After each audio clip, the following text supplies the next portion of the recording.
Kevin, did you know that we're recording? Are we recording? We are recording. Right now, 2020. The 20th hour. Boom. What is up, everybody? How we doing? How we feeling? Welcome to another episode of the FinalVibe podcast. My name is Kevin Reap, and alongside me, my co-host, Andrew White. Andrew, are you ready for another episode? Man, I'm ready for another episode, man. I have a lot of fun making these. It might be the best day of the week when we get to sit down and do this. I think it for sure is. We aren't sure. We hope, at least, that the people listening right now will be excited to know that this is going to be yet another solo episode. It's a solo episode. No guest this week, folks. Just the two of us. We're going to try to entertain you for a little bit of time. A little bit of meaningless banter, a little bit of meaningful banter. We're going to put it all in there. Everything. Maybe not everything. Plenty. As much as they need. Kevin, how should we kick off this episode? Well, some people might be listening for the first time, wondering what this is. If that's the case, let me tell you, FinalVibe is all about your pursuit of legacy. This podcast in particular explores all aspects of life through legacy with discussions of all walks of life. And through 9 episodes that we've done, we have covered quite a few walks of life. And then the rest of FinalVibe, we essentially create and curate content to help you pursue your own ideal legacy and accomplish your dreams and goals. So that's what FinalVibe is. That's our mission and the vision for what this brand is. And the podcast gives us a chance to kind of sit down and show you all who we are when we do these solo episodes and kind of our thought process behind some things and just kind of get to know each other a little bit more. That's right. We like the idea of you guys wanting to spend some time with us. We do. You know, what if somebody's stumbling on a FinalVibe for the first time, they're jumping onto episode 67, and they're like, man, those solo episodes are just really nice. I'm going to go listen to all of those. Hello to the person doing that in 2027. Hi, nice to meet you. Thanks so much for listening. That is exciting. I think there are more people listening to this than we realize. I don't know. I sure hope so. I hope so too, I guess. Well, let's jump into it and let's give some people some content because the last thing we want to do is waste anybody's precious time. Very true. Let's jump in. Let's jump into it. You want to start with our goals, updates? Yeah. So in the last solo episode, Kevin and I talked pretty explicitly about our personal goals and how those are feeding into the FinalVibe mentality. And just to break it down real simple, having FinalVibe goals is mainly about doing things with excellence and just thinking about how those things play into your final legacy and your reputation and how people remember you and what you did along the way. So, Kevin, your biggest macro level goal right now, I think, is your biking endeavor. Yeah, it is. Can you give us an update? I can't. If you would have told me a year ago that my biggest goal was going to be a biking endeavor, I don't know if I would have believed you. But I'm glad it is now. I've absolutely fallen in love with the sport. And my goal overall is to do 100 miles in one ride on the Katy Trail, probably from Columbia to relatively close to St. Louis. Yeah. I think it was 2 weeks ago, I hit 50 miles, which was pretty sweet to get halfway. That's big time. It is big time. That's a milestone. I got off the bike when I was done and was able to walk, and I felt great the next day, which did a lot for my confidence. So I'm feeling good. I don't know. I thought when I got off the bike, let's pretend like I'm going to turn around and go all the way back home. And that is a lot. 100 miles is going to be a lot. It's going to be a beast, man. You're going to have to tap into a very dark place in your soul. Yeah. I don't know if I can get there. What's going to be worse, the mental part? Because, I mean, you're going to one-shot it. I really think as long as you don't go 50 and then backtrack 50, you're going to be good. I think so. You go in one direction, you're going to be all right. Yeah, and that's the goal. This coming weekend, my goal is to do 100K, which is a little over 62 miles. And that I will go out 30 and then come back. That will be a little tricky. But when we get to the 75 and the hundreds, I think I'm going to try to go straight out. I think the physical part will be more difficult than the mental. For whatever reason, maybe it was because I ran 10 years ago and I was starting to lose weight a little bit. I got into running. I loved it. There's something about runners who, when you see them, you know that they have, like you said, the ability to go to a dark side of their mind and shut some things off that are hard to turn off. When you turn them off, you can do some crazy things like run 13 miles in do whatever. So I've done that, and I think that I'm able to tap into that a little bit and turn my brain off for that'll be like 6 or 7 hours. Dude, it's crazy, but I get excited thinking about it. Whenever you talk about how to do anything of that magnitude, you have to go to some place in your head. I think there's got to be a connection between your mental state and your physical state. You know, your mentality and then your physicality. They're not just two independent things. You're just one thing. You're Kevin. And how is Kevin going to get 100 miles in one direction? Yeah, I think there's definitely a connection between the mental and the physical. And I think that a lot of times the mental is what prevents people from accomplishing the physical aspect. And they probably think it's the other way around. But you think about how difficult it is to get out of bed in the morning and to ride or to run or whatever you're trying to do. The reason, and then you don't do it because you're mentally you didn't get yourself out of bed. If you had done that, the physical part may not be even as difficult as getting out of bed sometimes. So if you can accomplish that and your brain's like, all right, boom, we did that. That was, we're up at 5:30. We're rocking and rolling. Yeah, I think sometimes when you're trying to do a big thing, you just got to stop thinking so much, you know? It's like if you've got to do this thing and you've got to be out of bed at, let's just say something wacky, like 4:55 a.m., like you're a busy dad, but you're like, hey, I'm 40 pounds overweight. I got to lose these 40 pounds. And the only time I have to work because I have little kids is from 5 a.m. to 5:45 a.m. Are you going to be that guy? Are you going to be the guy who gets up, even if you got like no sleep because the kids are up? Are you going to get up and make that choice? Or are you going to let the alarm go off and then give yourself 2 minutes to think about it? Right. Because I know what you're going to do if you think about it. Yeah. You're going right back to sleep. That next alarm's going off. Yeah. I don't want to be that 45 guy. minutes later. We talked about this earlier this week, and I'm glad you brought it up. Just the idea of time in general. And I will caveat this with saying that you and I don't have kids, and we understand that other people have much more difficult and busy lives than we do. But we were just talking about this concept of not having enough time in the day to do what you need to do. And that has always been a excuse that I've tried to avoid. And I don't know if it's the way that I was brought up. My mom and dad are both extremely hard workers and not a lot of excuses thrown around the house. You just you wake up earlier, you stay up later, you do what's got to get done. Whatever it is, I hope that I can maintain that throughout my life, because I think there's a lot to be said for the person that is able to figure out what they want to do and then figure out how to fit it into the hours that they have available to them. Right. And that's what everybody respects. People are drawn to that. Nobody's drawn to the person who, has a couple things they want to do, but they just never really do it. Yep. No one gets pumped up by that. Right. I don't even really like being around that kind of energy because it just bums me out. And I hate to say it, but I do kind of lose a little bit of respect for people who just can't own the fact that we've all got 24 hours. I'm just not an excuses person, man. Right. I don't like it. It's like the Elon Musk example that I may have brought up on a podcast. Oh, yeah. I mean, it's you picture him at a dinner party when someone's like, "Oh, I wish I could, but I got to do whatever," and he's got, he's going to be on Mars in 2 years. Yeah, well, in that whole there was a whole part of the Joe Rogan episode the first time he was on, when Joe was like, "Wait, you're making flamethrowers? I thought you were running Tesla," and Elon Musk is like, "Well, yeah, but I just wanted to make a flamethrower." And he just figured out. And it's just it's like Joe Rogan couldn't wrap his head around that. Fucking Joe Rogan is a super accomplished person. That's not a dig at Joe at all. But there is this illusion that, I don't know, maybe some people are just better doers. They can just get it done.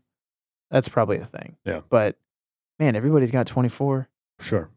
And the other thing we talked about this week, though, was balance, because there is a balance to this as well. And a person like Elon Musk, I think maybe been married 4 or 5 times. And, there's other side effects to going all in on whatever the goals are in hand. So that's worth touching on as well, I think. Totally. Yeah. Well, I think that's what's going to be distinguishing, because I'm not going to steal your thunder. You go ahead. You were going to say it. Say it. Well, You were going to say it. I saw it in your eye. I don't know if you did. This is what you were going to say. You were going to say, I think anybody can be, this is a hot take. Coming off hot. I can't wait. Is a hot take. I think anybody can be that super doer. The guy who just does this at the expense of everything else in his life. Ultimately, that's a super selfish endeavor. It's cool. If you want to go out and build a business, and I mean, these are all things that you and I enjoy. FinalVibe is a brand. We built a brand. Ivory is a brand. I built a brand with my friend Josh. You run Mizzou Esports. It's a thing. But anybody can do that and sell out and spend 24 hours a day doing it if you love it. But what about all the things that matter more than that get neglected? Right. Your wife, your family, just time for yourself, time to reflect. If you're a spiritual person, if you're a religious person, time spent doing those activities, something has to give, right? Yeah. Yeah, and I've tried to incorporate some of those things into this new life of mine where pretty much every waking hour is trying to produce or accomplish something. So to do my best to avoid falling into some of these traps, with my wife and I've tried to find fun ways where we can incorporate the two of us into some of these things. So we'll come up with content calendars for Final Vibe together, or she'll pick me up in the middle of nowhere when I'm done with my bike rides, and then we have a nice hour-long Sunday morning ride back to the house. And those are just little things you can do to make sure that you aren't totally lost in this world of self-improvement when the other half of your life is not improving in any way, shape, or form. I totally agree. Yeah, if you can be creative about how to get your significant other involved or get your family involved, you're winning. Because all of a sudden that time now is now serving two purposes. It's not just you in the hole. You're in the hole with somebody. Right. Having a good time, making a memory, building a legacy, if you will. Exactly.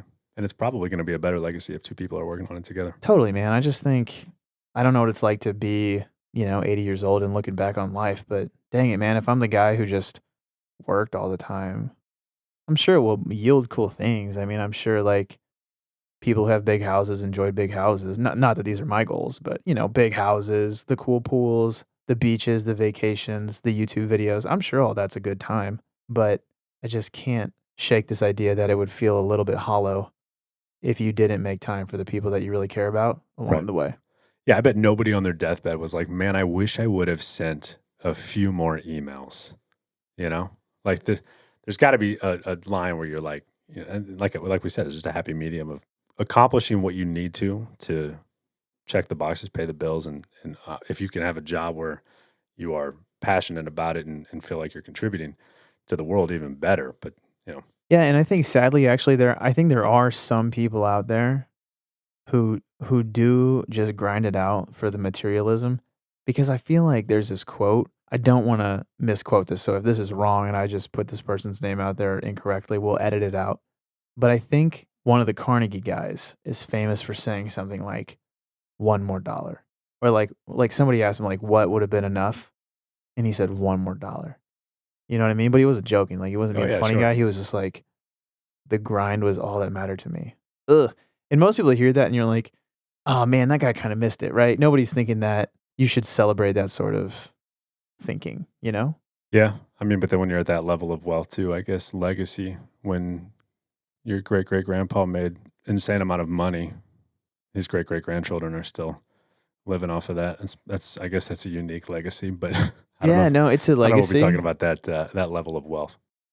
It is. It's weird too, because I think that's a good point, because you can easily justify your case pretty much however you want. Sure. If you can say, are you serious? Like, I provided opportunity in college for the next 5 generations of my family through the wealth that I accumulated in one lifetime. And everybody's like, yeah, but you cheated on your wife like 47 times. And he's like, dude, but the money, but the generations, the legacy. And everyone's like, dude, your legacy sucks. Right. And he's like, dang it. But the money, it's like nobody cares. Yeah. Yeah, I don't know. You're absolutely about. All right, well, that was a fun little tangent. Kevin, give us an update on the other big goal in your life right now, your fat loss endeavors. I think the last time we talked, you said that you had weighed in right around 200. Is that right? Was that right? 200? I'm pretty sure you said 200 on the nose. Yeah, so yesterday was 190, and then today was 189.6. Wow. So we're on a roll. With some of the stomach issues I have, let's just say it can be difficult to get a proper reading on the scale, but it's moving in the right direction. So love that. Feeling good about it. I've hit the point after probably 6 weeks of, I would call it more serious dieting for a person like myself. I am less hungry. And also because of COVID, I used to go out to eat all the time. It's my favorite thing to do in the world. You're good at it too. So good at it. And I love it, but I don't get to do it anymore. So that has also helped. And I don't find myself craving the wonderful foods that I used to crave all the time. So it's a little easier in that sense. Still trying to balance, am I eating enough for what I'm trying to accomplish on the trail? Right. And I do go ham on those days. if 50 miles that day.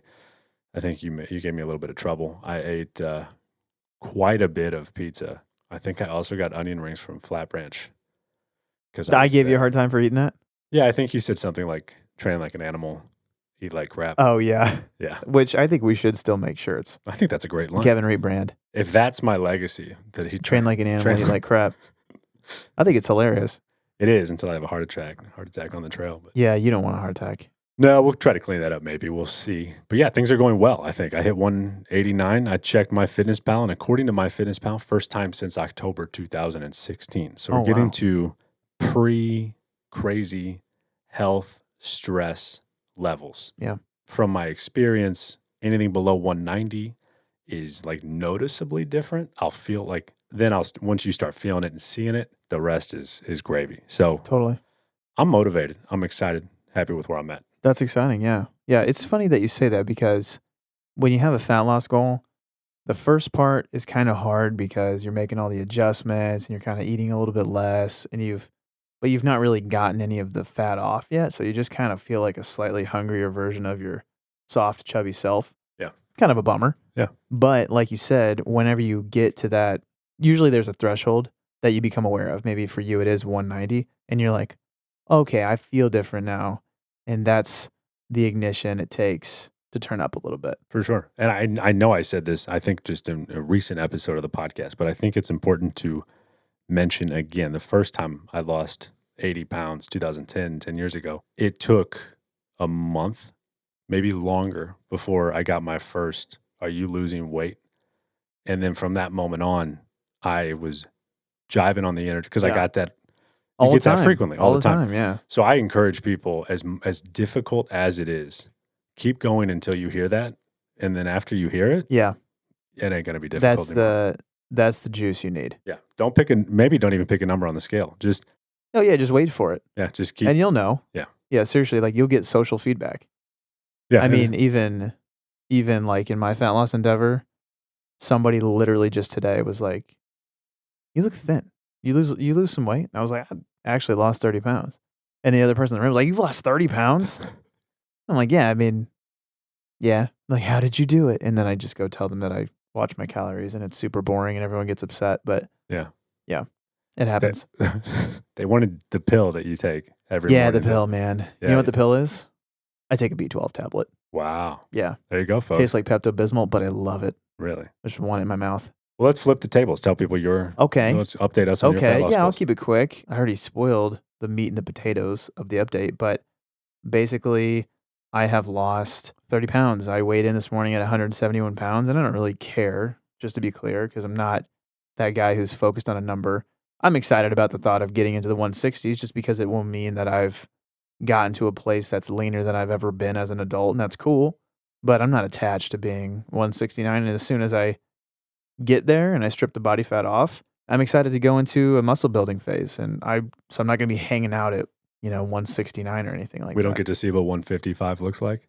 We might get there, but I'm going to eat at maintenance levels for about a month and just kind of be a person, get some more food in me, and then maybe make another push. Or if I like where I'm at, I might just go in and I'll probably push up to like 185 and reevaluate. Yeah. Because my long-term goal is not to be a string bean. Sure. To be fully transparent, a huge reason that I'm doing this, and I was probably clear about this the first time, but Josh and I, for Ivory Fitness, are doing a photo shoot, not because we're narcissistic buttheads, but because it gets good branding, and you just need, your future clients need to know that you can get there.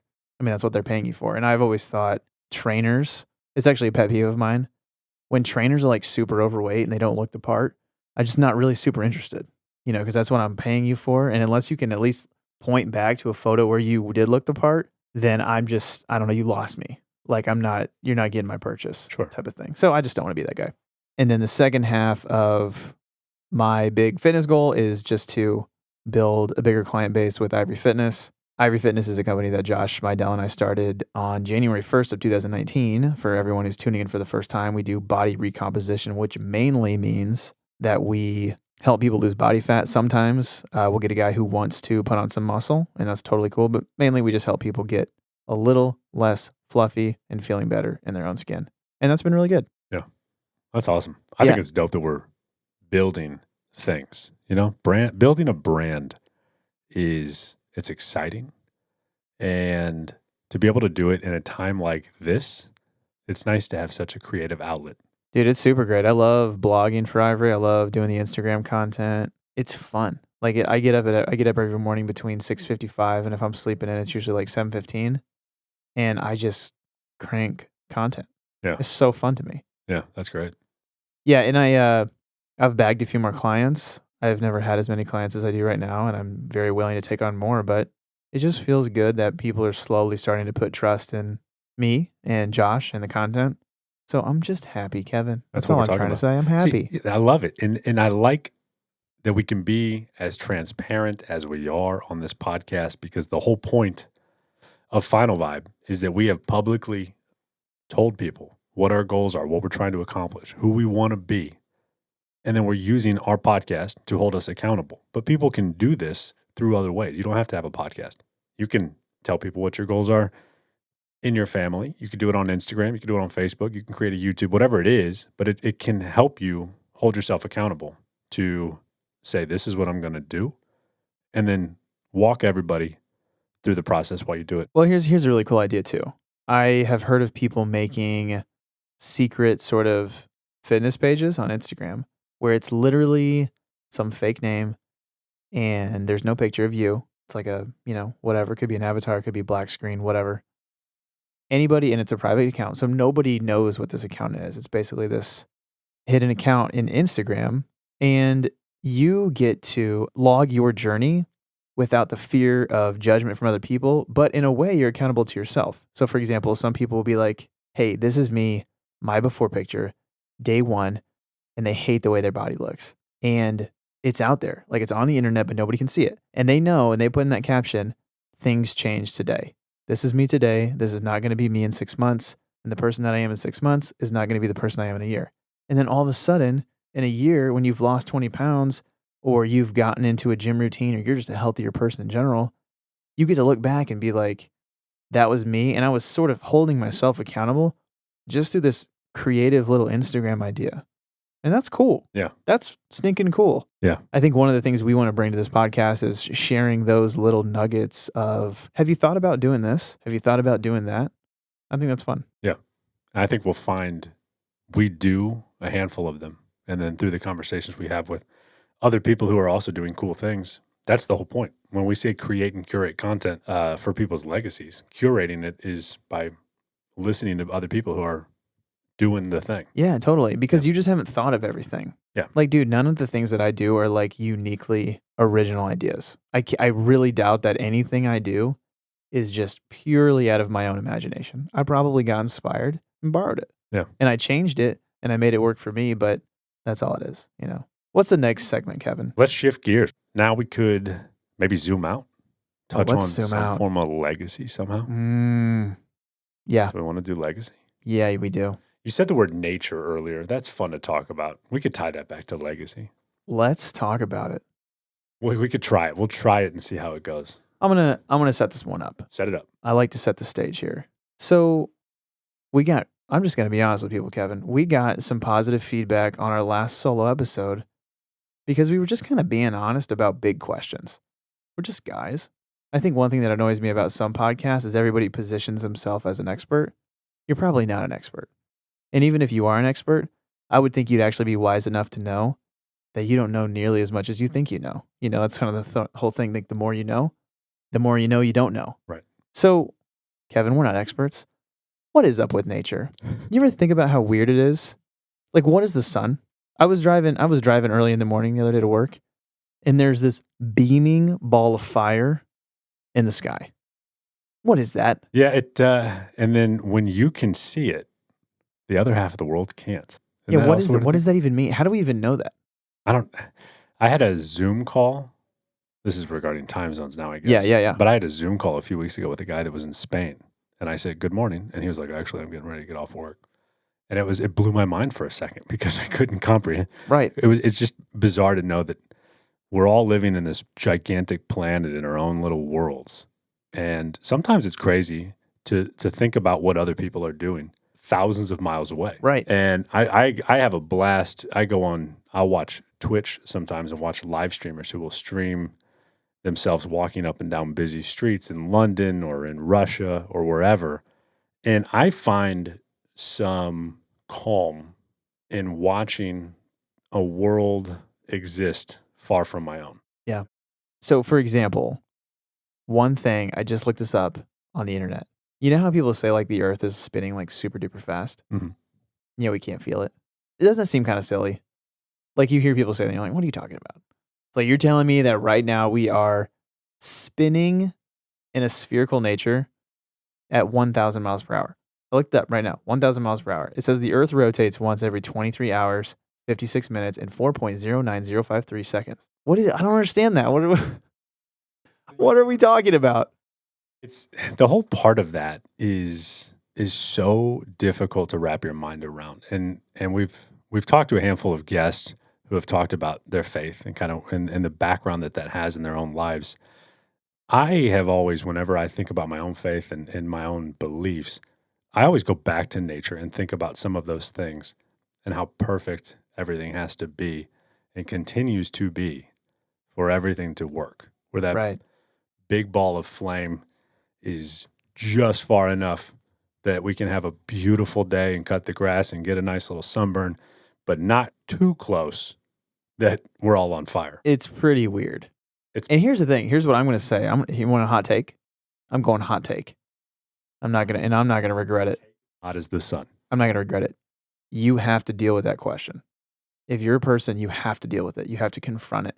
You can ignore it if you want, but man, that seems like you're rolling the dice on something. Yeah.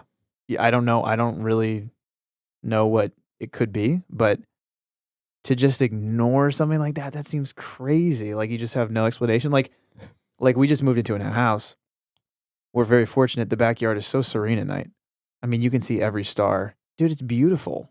Like, why do we even have a notion of beauty? You know, why do I look at the sky and say, that's amazing? What are we even saying? Yeah. Nature is amazing. It's also powerful. And I think the takeaway from this conversation, because people are listening to this and probably like, these guys are crazy. But my point when I like to talk about nature, I think it's powerful to spend time in nature away from everything that we've created. And you don't have to go very far to do this. But I think when you do that, you can very quickly realize what things you stress about that you don't need to be stressing about. There are times where you can turn on the news and you can watch and you can read the newspaper and you can stress yourself out about so many things that you cannot change in any way, shape, or form. But then there's other times where I will get on a bike and I will go into the middle of nowhere to where nobody is around. No house, no road, nothing. And it's just beautiful trees and hills. And it's difficult to be that far in the middle of nowhere and to stress about something happening on the East Coast that I can't control. Yeah. And you travel. I've been to Denver and California and seen some beautiful places that just connect me to a place that we don't get to go very often in this commercial world that we have created. Yeah. And it's so unique to be able today to go somewhere and to just think about that question and to actually look at the sun and the trees and the grass and everything and just think, wow, this is not owned by Apple or Amazon or Facebook. It's just, it's here. And it's infinitely more complex than anything that we've ever created. Yeah. You know, like we're living in the most advanced technological time of all time. And yet, you know, we probably can't even really understand the human body. Right. I mean, we don't even know how to cure cancer. I don't know. It's just like. Well, I wrote a few weeks ago in the FinalVibe newsletter, which you can subscribe to on our website. Can I do that? Yeah, you can. Okay. It's free. Oh, wow. For anybody. Yeah. Neat. It'll hit your mailbox. Okay, good to know. Your inbox on Sunday. I want to eventually create kind of a step-by-step process that a person could go through to write out what their final vibe is, what their ideal legacy is. I feel like I did this personally over the last 5 months. Through COVID and this whole situation that the world is going through, I have had a chance to take a step back, look at my life from a perspective I've never been able to, and I have now made goals and kind of changed the direction I was going in because of that. And I like to think that that's That's me developing my final vibe. So I want to create a step-by-step process to do that. Step one, I said, was documenting your life starting today. I do think step 2 or 3, I don't really know what the steps are going to be yet, but one of those steps is going to be to spend time in nature. Because I think that even if it's 30 minutes, if you sit on a bench somewhere outside and you just take some time to think and you write a journal entry to yourself, whatever it is, you're probably going to reach a point, a place in your brain that you don't get to go to very often. Yeah, totally. Especially now. I mean, our heads are so clogged with man-made stuff, man-made content. We never slow down for nature, man. Yeah. And yet everybody appreciates nature. Have you ever encountered someone at the Grand Canyon who was like, yeah, I just don't really get it. I don't really see the appeal. Yeah, can we go play Halo? Yeah. I mean, come on, or if you're at Niagara Falls, why do people climb Mount Everest? Why do people go to Antarctica? Why do people dive the oceans? Why are people fascinated with Marianas Trench? There's just this curiosity in the human spirit about exploring nature and like tapping into this beautiful thing that can't talk to us. And I think that's just really bizarre, and people should spend more time thinking about what that's all about. Yeah. That's what I think. That's what I think, Kevin. I completely agree. Another thing about nature that I really like is it always makes me feel super small. I think every day we wake up and we all feel the pressure to be big and important and influential. And I think anxiety is maybe at an all-time high because people are comparing themselves to everything. And when I compare myself to a night sky, I'm really cool with being small.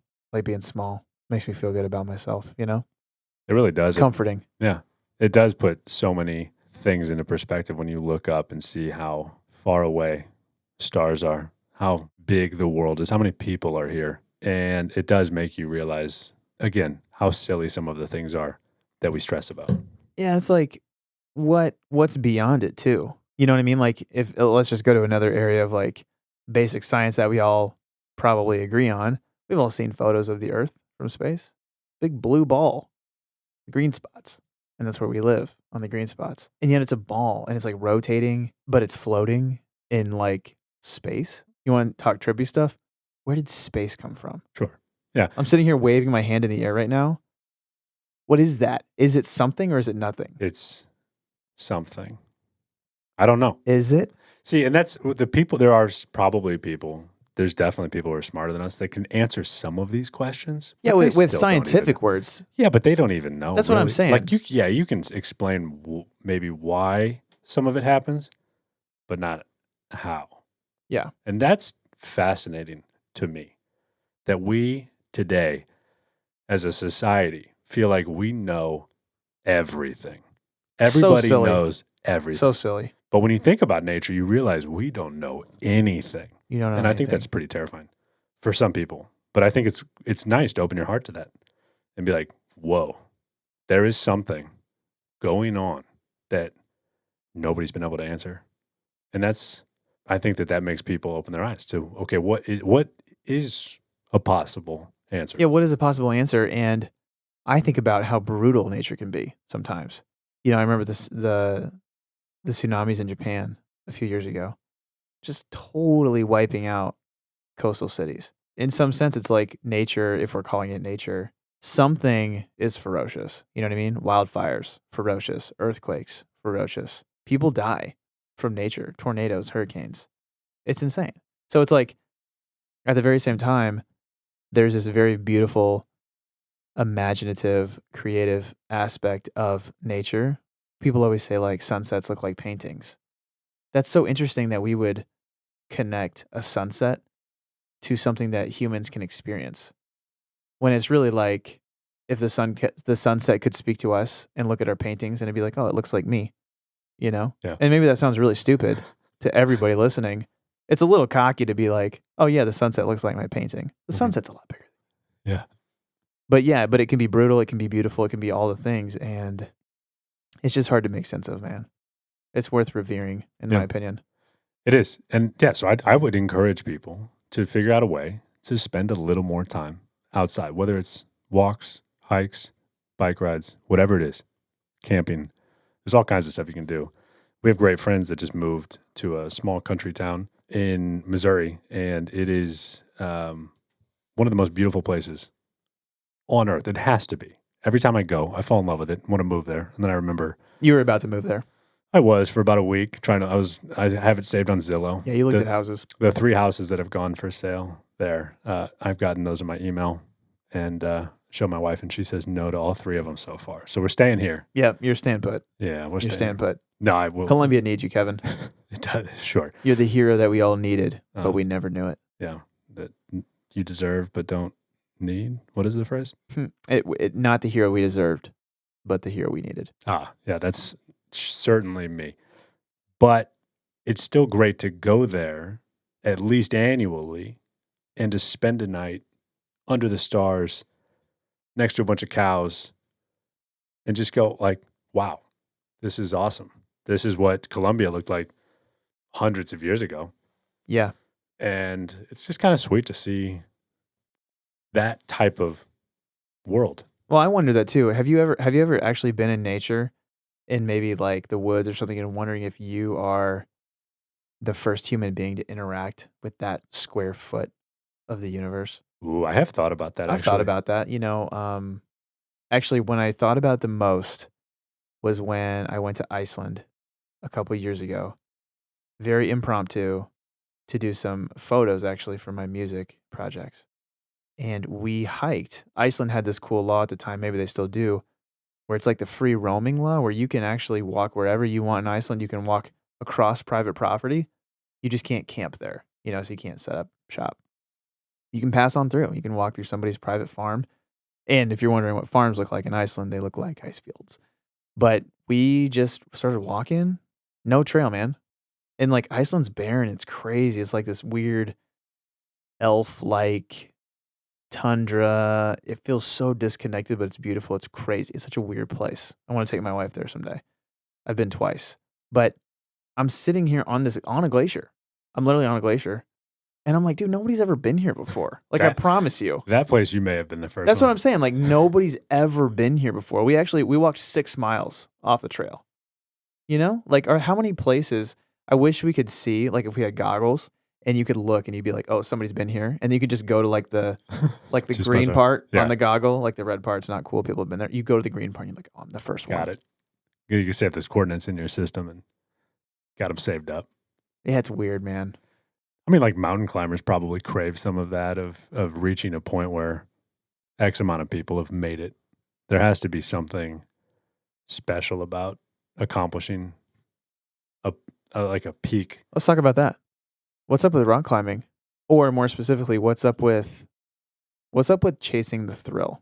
What do you think that's about? I think that it's similar to how you were talking recently about kind of this not new, but this passion that you have for fitness, that when you found that you had it was just like a fire that you've never felt before.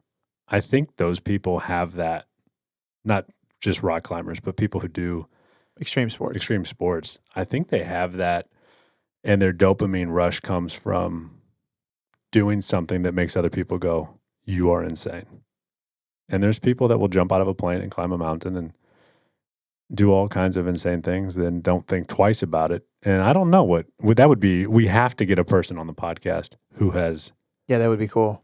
Let's just say right now, hey, if you're listening right now and you are a skydiver or into something real extreme, hit us up. Yeah, that's a great point. Maybe we'll sneak you on. Yeah, that'd be awesome. That would be awesome. Well, I wonder this, man. Like, here I am going deep diving again because this is what I think about. So if you're listening right now and you're thinking, wow, this guy thinks too much, that's totally true.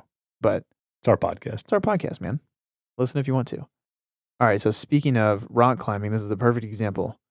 I remember watching a documentary on Netflix called Free Solo. It was recommended to me by a good friend. And it's about Alex Honnold. I think I'm saying that right. And he's this free climber. Like, he's a rock climber who doesn't use straps. And this is all new to me, so I'm totally not talking like I know about rock climbing. But I'm just fascinated, right? So this guy has this fascination with climbing El Capitan, which is in Yosemite, without any gear. Like, just your boy on the side of a mountain, thousands of feet in the air. Like, what are you doing? But we're drawn to it. I was so locked into the documentary. I will never forget that documentary because he just wanted to do it. Do you think he does it for himself or does he do it for you? See- Does he do it because you are on the edge of your seat? Does that guy that did the tightrope guy, Right. does he do that for himself? Nick Walenda. Maybe. I think that's his name. I mean, he's one popular one. Yeah. So that's a good question. So I think some people are there for the show. Like you have the Chris Angel crowd, the David Blaine's, and that's kind of like illusion stuff. I think that's for the people, but I want to know about the people like this Alex guy because that guy would just loved climbing. It seemed to me, or he's the greatest actor. And obviously there's a camera crew and I get it. There's hype and if we can put the documentary out, it's cool. I feel that, but it was very clear to me that he just wanted to do that. He wanted to do that thing because there was something outrageously exciting and thrilling about it. And I just wonder what it is in the human condition that's making us long for something more. Like, why are we so unsatisfied? Why are we so discontent? Well, my first thought when I think of people like that is that, and I've shared a lot recently about my own struggles with anxiety regarding death that I had a few years ago because of health issues. And I would go out of my way. I was terrified that I was dying. So I can't imagine the place in these people's minds where they go when they're holding onto a rock that might not be sturdy and their entire existence is in their right and left arm strength for a second and then maybe that rock not breaking. It would be interesting to ask those people what they think about legacy in life, and because they may have thought about it to a level that we can't comprehend, because we talk about connecting with nature and maybe you're going to come up with some cool goals and reevaluate kind of what you're actually trying to accomplish. But to go out into nature and to do some amazing things in there that put your life on the line, I don't even know what thoughts you would come across your head. It makes me wonder if some of these guys are just trying to get closest to the purest thing, climbing the tallest mountain. It is you're so alone in that. And it's like, you're just trying to get away from everything and also yet like tap into something that like never bothers you. Nature is always going to be there for you. And maybe that's what it is for some people. Like for rock climbers, maybe the mountain is always going to be there. And no matter what they're dealing with in life, the mountain's going to be there. It's not going to judge them. It's like fitness. Some guys talk about how the weight room has become their shrine because the weight room doesn't give them funny looks. And the weight room doesn't make fun of them for this or that. Or if they have a rough marriage, the weight room doesn't give them this negative feeling. Maybe nature is just the perfect solace for some kind of people. Yeah. I don't know. Well, also maybe, I mean, I say I was a runner. I ran a half marathon. It was the flattest half marathon in the state of Missouri. So it was the Mo Cowbell in St. Louis. I did that and was like, boom, I'm done. But other people do that and crave that 26.2. And then people do that and crave that 100-mile run. Maybe mountain climbers are just those crazy runners where they did the small mountain and then they just need a little bit more of a challenge. Yeah. And I don't know any of them off the top of my head, but there are people who That's a good point. climbed mountains and gone across Antarctica and done things that no one could dream possible. And I wonder if some of it is just because everything else is not easy, but Yeah, that's a good point. if you are that truly, you've reached that point physically and mentally where you can, I don't know what that run, there's a marathon, I think, across the desert, the Black Desert or whatever. And people finish it. And when you finish that, some people are probably like, cool, I did it. I'm done. I accomplished my goal. And other people might be like, What's next? what's next? Yeah, Is there anything that that's is hotter? crazy. That's crazy. It makes me wonder this too. I've always thought preferences were a very strange thing. Like I've thought a lot about preference over the years and why it is that you have different preferences than I do. On a very small level, I think food is really interesting. So for example, some people hate olives. Some people love olives. Some people don't like eating meat. Some people crave meat. What is that? You think that's all science? You think that's like your ancestors grew up eating avocados, so you love avocados? Or you never saw your grandpa never saw an avocado in his life, and so you just don't stomach it well? Is it all evolution? Or like whatever sort of adaptation you want to call it? I think it's weird. And then take it to the next level. What's up with being, like, for example, and I think Rachel will be okay with me saying this, she said she's not an adrenaline junkie. She just kind of likes to keep things conservative, likes to play board games, stuff like that. And then there are people who want to go out and climb mountains and backpack Europe all that crazy stuff. So what is it? What's up with preference? I like that you ask me like I'm about to tell you. Tell me, What's up, Kevin. with I purpose. want your opinion right now. I don't know, but isn't it beautiful that we have it? I think totally. And it plays into my personal worldview, but it's just a question that I'm chucking out there. Yeah. You know why? I don't know. Like if you say, like, for example, if I say, hey, let's go to the mountains, spend a week in a cabin and go skiing a little bit, it'll be beautiful. And let's say I just really love, this is all true of me. I love Colorado. I love the snow. I love skiing. It gets me buzzing.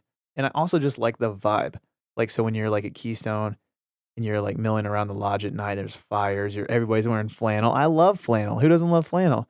There's like a crepe shop. You can get custom crepes, chocolate. But some people just want to go to the beach. I don't get it. Why can't we all like the same stuff? Because the world isn't big enough for all of us to go to the beach or to go to the mountains.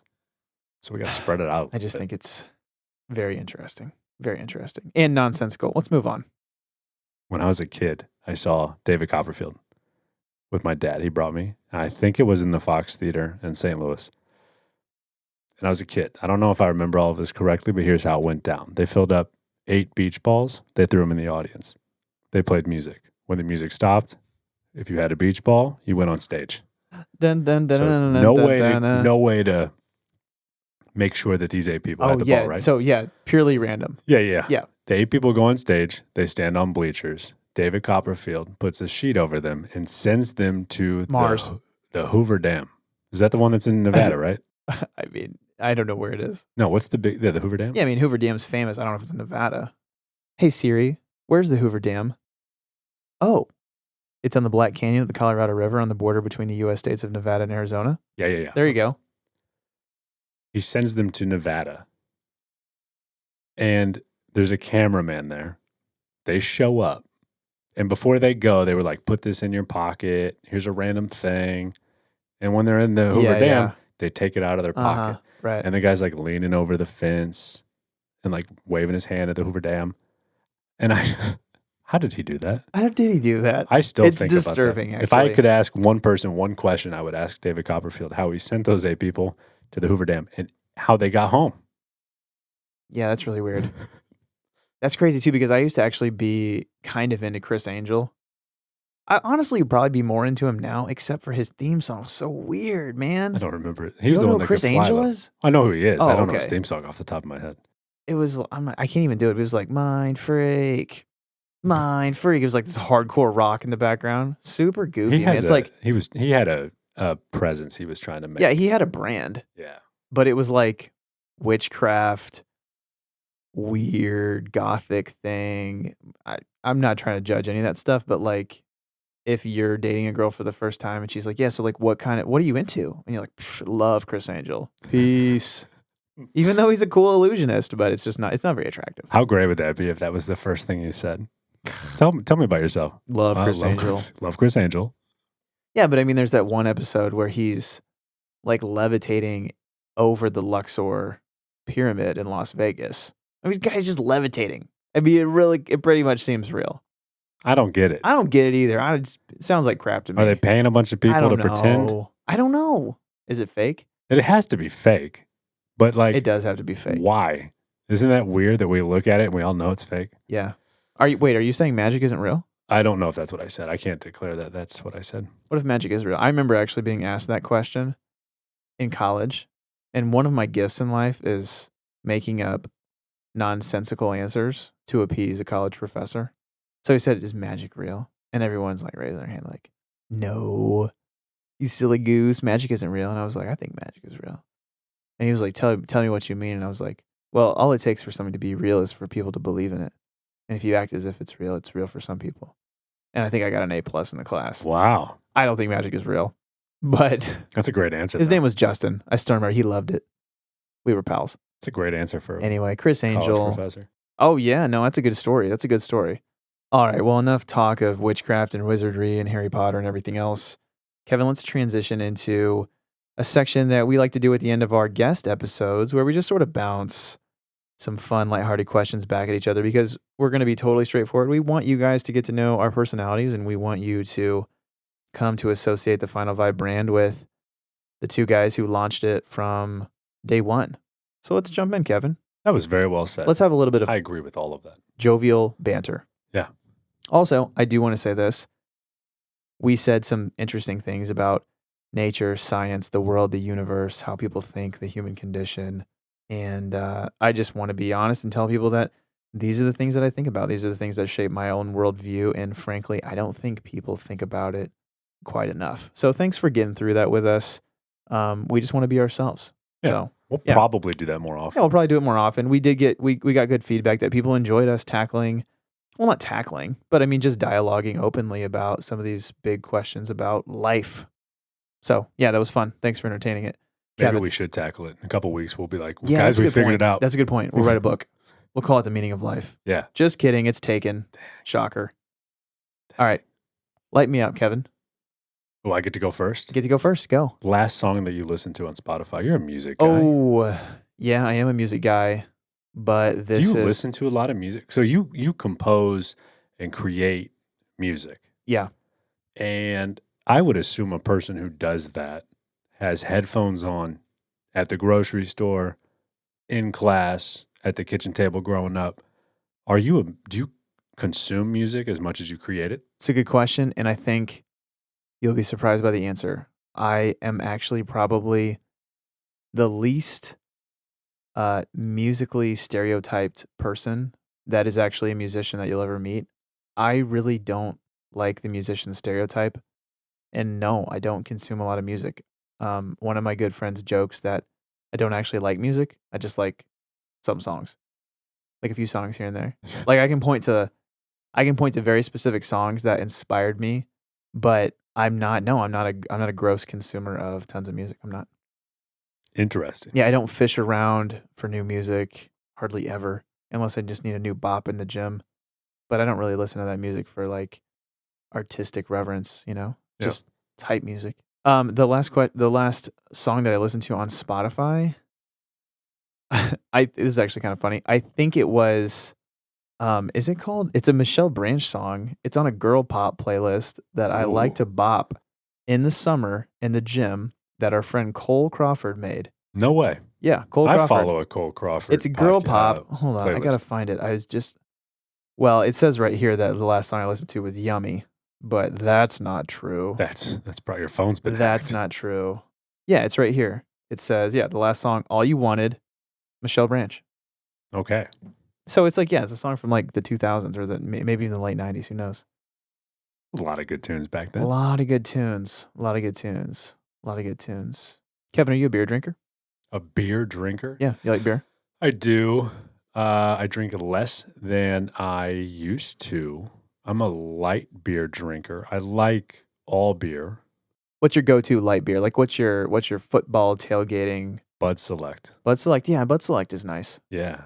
Bud Select is not available across the country. If our good friend Jay Wallace from Dallas, Texas, who was on one of our episodes, if he was listening, he would be sad because he loves Bud Select and can't get it. Oh, in no Dallas. way. Yeah, so it's more of a... How is that thing? How is that possible? It's like a St. Louis thing. Oh, and yeah, then it kind yeah. of branched out That's to cool. Columbia. That's It's cool, cool. yeah. Yeah. 99 calories, a delicious light 99 beer. calories, yeah. I'm going Mick Ultra Amber Light. Okay. I know that sounds real specific, and it is real specific, but I love the Mick. Yeah. It's refreshing. I've been digging High Noon lately, which is one of those like water things, and it's really good. And I would say I don't want to say my favorite beer, but I associate it with a lot of my favorite moments. The Katy Trail Pale Ale from Flat Branch. Oh, yeah, that's good. It's a great beer, but I truly do think that I've had that beer with so many great like people and after cool stuff and to celebrate stuff that now for me when I get that beer, it's a happy beer. Yeah, I know what you mean. Yeah. It, like for me, one very like a place in Columbia that I have very positive emotional connotations with is Addison's downtown because they have that incredible nacho deal that you can't get at the South Side.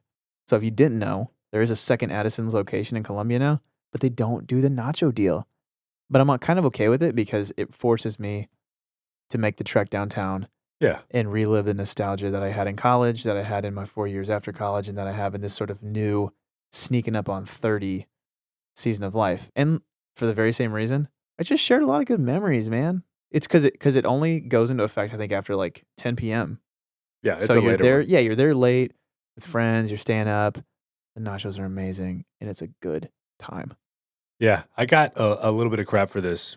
At the beginning of COVID, I went out to eat like 6 days in a row and posted a photo on Instagram of every meal. You did. And it was, I won't go through the list, but it was the big ones.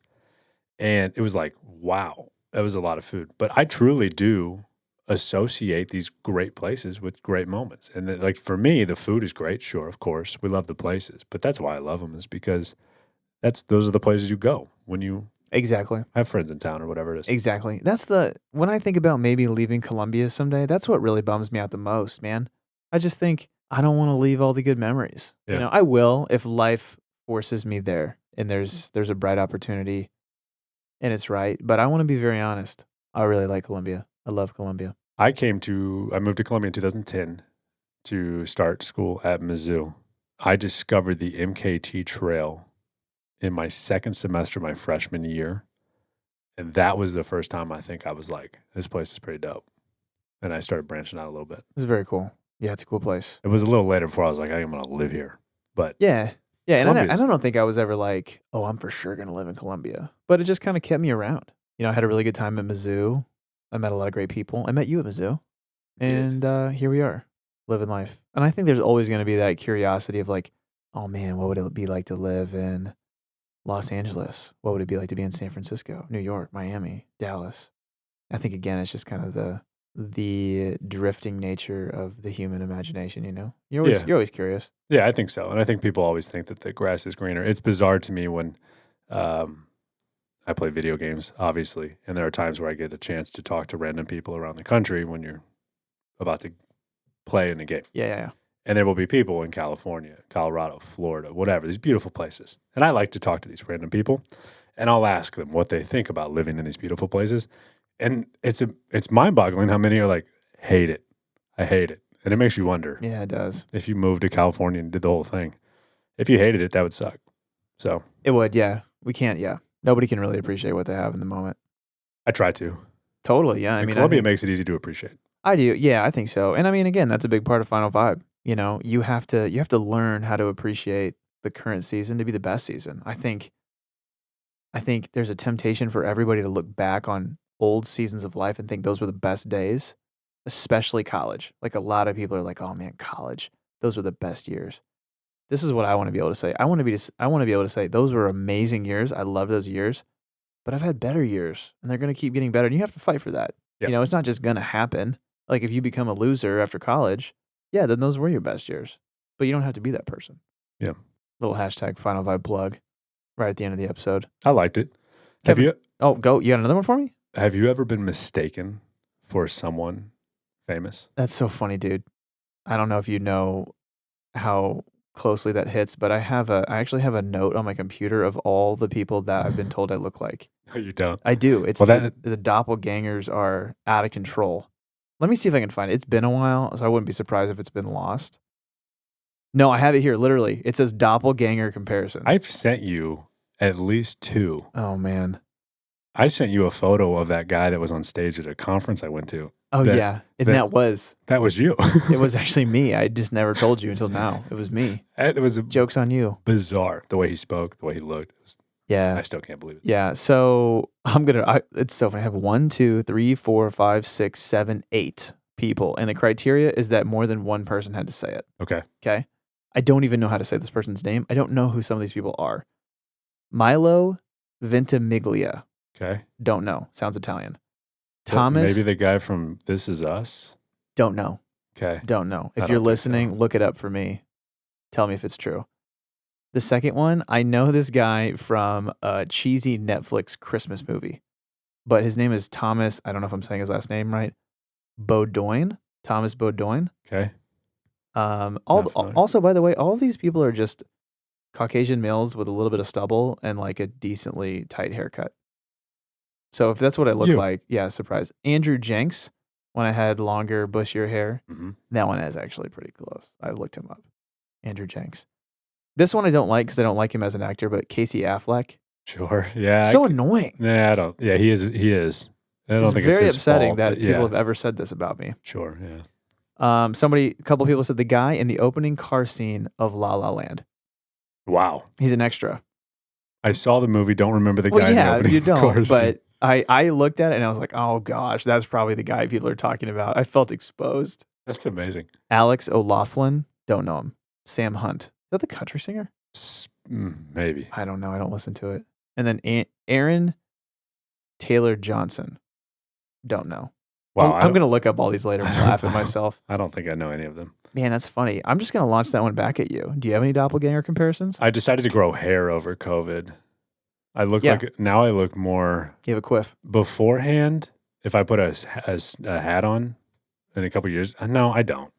Someone said Mac Miller once. My brother and I look like Mac Miller if we wear a snapback hat. Oh, okay. I don't think that's I'm actually Googling true. it. I'm hopping on Google Images. I want to see it. I mean, Mac Miller wearing a hat looks just like any guy wearing a hat. Well, that's not true. Oh, okay. Okay. Yeah. You see it? Yeah. I see All right. it. I see it. Mac Miller with a hat. Yeah. That's true. Fair enough. Other than that, for me, it's who I sound like. I sound like a bunch of people on YouTube and whatever, apparently. Mm-hmm. When I play these video games, people go, oh my gosh, are you? And I say every time, nope. Nah, you just gotta play with them, man. Just tell them you are. More fun. I have before, of course. Yeah. Have you been to Panera recently? I haven't. Really? I haven't either. I don't do haven't Panera. either. I go to Panera every once in a while with a guy, just kind of a longtime friend that I meet up with. He comes to town every once in a while. He always wants to go to Panera. Totally fine.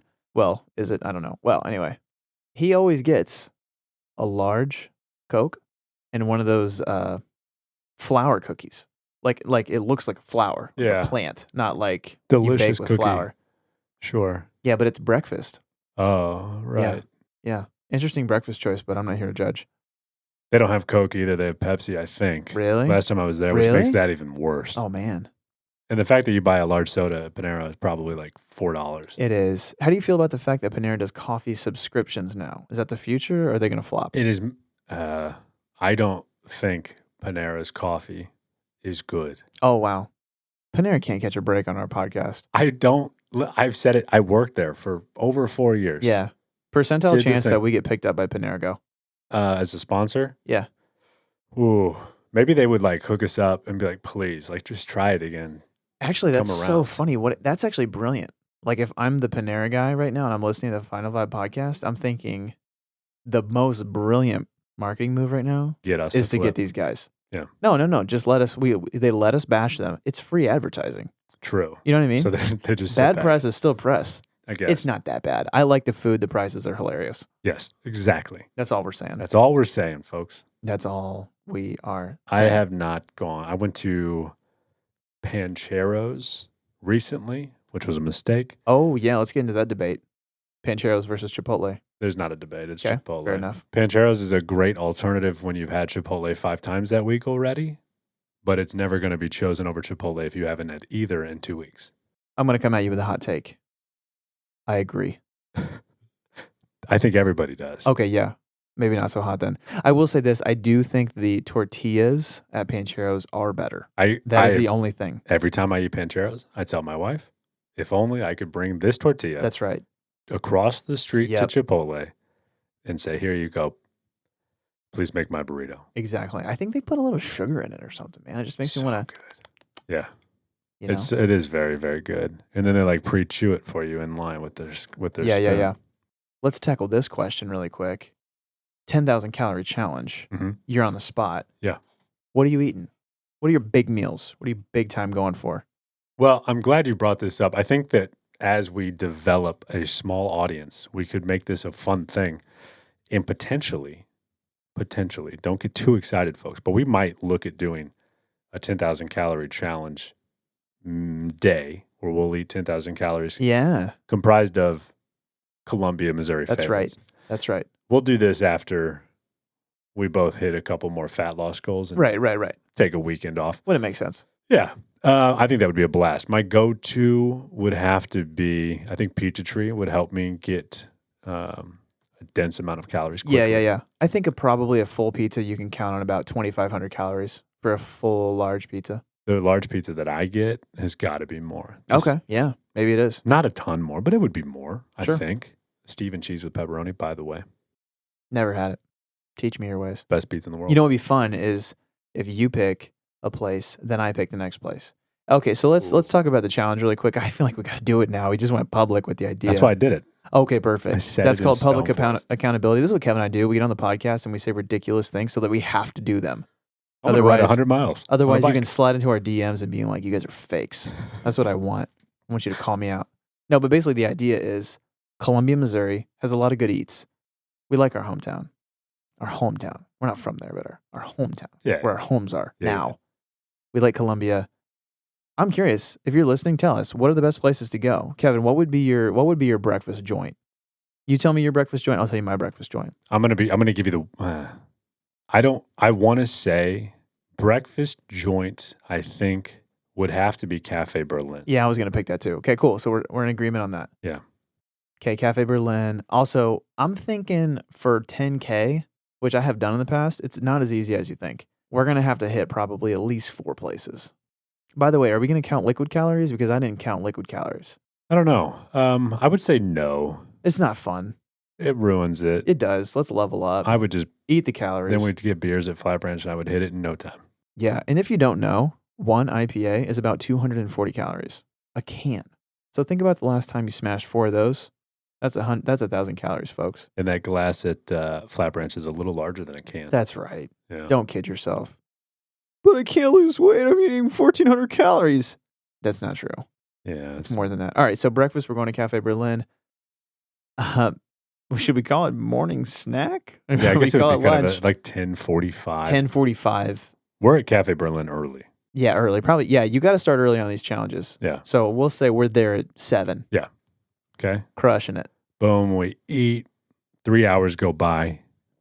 That's It's right. about 10:30, 10:45. We're looking for that morning snack of roughly 2,000-3,000 calories, right? Yeah. You've done this before. What's the best like caloric, but don't feel like Yeah. crap? So if I'm going non-meal, big caloric domination, I'm going to a bakery. A bakery, okay. Yeah. Like, so for Oh, example, yeah. now this isn't what I'm saying we should do, but when I did it, I did 12 donuts from Dunkin' Donuts. So Right. what we could do is there's a Chinese bakery downtown that I used to work at. Used to You wash need dishes. sweets. You need sweets. That's right. I forgot you worked there. Could be a nice little candy to add on to the fork, because I wouldn't say it's like a big Columbia hit, but it's there and it's good. We could do that. Smash some red velvet cupcakes Yeah. made with love. Get some cheesecake. Yes. Cheesecake's probably. Cheesecake would be really good. Yeah. Yeah, we could do that. You could also make a case for going to 44 Canteen downtown and just slamming some disco fries. You know what I mean? Not really a meal, but definitely going to help your caloric bump. We both get one plate of those. Yeah, Oh my God, they're so good. so good. They might be my favorite. So good. Ooh, at the very end of the day, we go to Gunter Hans, get the pretzel. Mm. And the beer, it doesn't count, but that's how you cap it. It's over at that point. It's over, and you just smash a beer. I think it's great. I think we do this. I think we record it. I think that's we put it on YouTube. People would love it. Yeah, but we got 2 other places to hit. Yeah, You know we're gonna go to Flat Branch. I have to. Yeah, we're going to Flat Branch we're going to Flat Branch for like the 7 p.m. dinner, I think. I think so. What are you getting? I would get the what is it called? The steak. What are you talking about? I would get the Philly cheesesteak, Oh, fries, ranch, talk dirty to and then me. because we're doing this challenge, it would have to be a half order honey sriracha wings, Oh, half order green chili chicken fingers. oh man. Every single bite of all of that is dipped in ranch. Do we count ranch calories? It's hard to say. I wouldn't. I think that's a little cheap. I won't count them, but yeah, I'm gonna. Yeah, you have can eat it. I think Okay. it's more admirable if you don't do the sauces. I'm just saying because ranch is super calorically dense. You know, if we're gonna, I'm just gonna start Allegedly, taking sure. olive oil shots. Yeah, get- that's you true. know, We come won't on. count it, but I got to do it because Boo. it's just good. Yeah, level up, people. Level up. I Yeah, wonder if Flat I could Branch. do this. You think I It's could- tough, man. It's tough. I'll be honest. I thought I was gonna. The reason I did it, if you're listening and judging me, and you're judging us for having this conversation, so be it. It was a lot of fun. We don't have a way to. I defend thought ourselves. it was going to be way easy because these are super popular on YouTube. Everyone's doing 10,000 calorie challenge. Everybody's doing challenges like I ate the Rocks diet for a day. This is what happened. What happens is that you get a stomach ache. I thought it was going to be super easy, and I was humbled. I barely got to it. I had to crush a 1,300 calorie pint of Ben and Jerry's ice cream at about 11:30 post full Papa John's pizza with a sleeve of Oreos to get there, and your boy was hurting. I'll be honest. I don't think I could do ice cream. I don't know if I could do an entire, like 12 donuts to me. 12 donuts was tough too. And they were all the same, right? Or did you get a mix? No. Here, let's just do this. I'll tell you what I would do differently. So to be clear, I'll be really quick about what I did. My first meal was 12 donuts from Dunkin' Donuts. Variety. Got all the naughty ones. Sprinkles, cream filled, Long Johns, more sprinkles, more cream filled, more Long Johns. It was beautiful. Lunch was McDonald's, 2 McDoubles, 2 McChickens, large fry. Only 2,000 calories. Wow. I could eat that every day and lose weight. Yeah. Weird. Dirty, but weird. Dinner, Papa John's pizza. Right? Full sleeve of Oreos. I think I dabbled in some other stuff. Whatever, can't remember. And then at night, it was the full pint of Ben & Jerry's. I only ate 4 times. That was my critical error. You know what I mean? Yeah. Hearing you say that, I think I could do it. I would have to change up a couple things. You heard it here first, folks. Andrew and I are going to do a 10,000 calorie Columbia, Missouri challenge. We're not going to put a date on it because, I don't know, let's wait for COVID. Well, yeah, you know. These places need to open up so we can go inside and enjoy ourselves. Right. But that would be Can fun. we say something too? Let's say something too.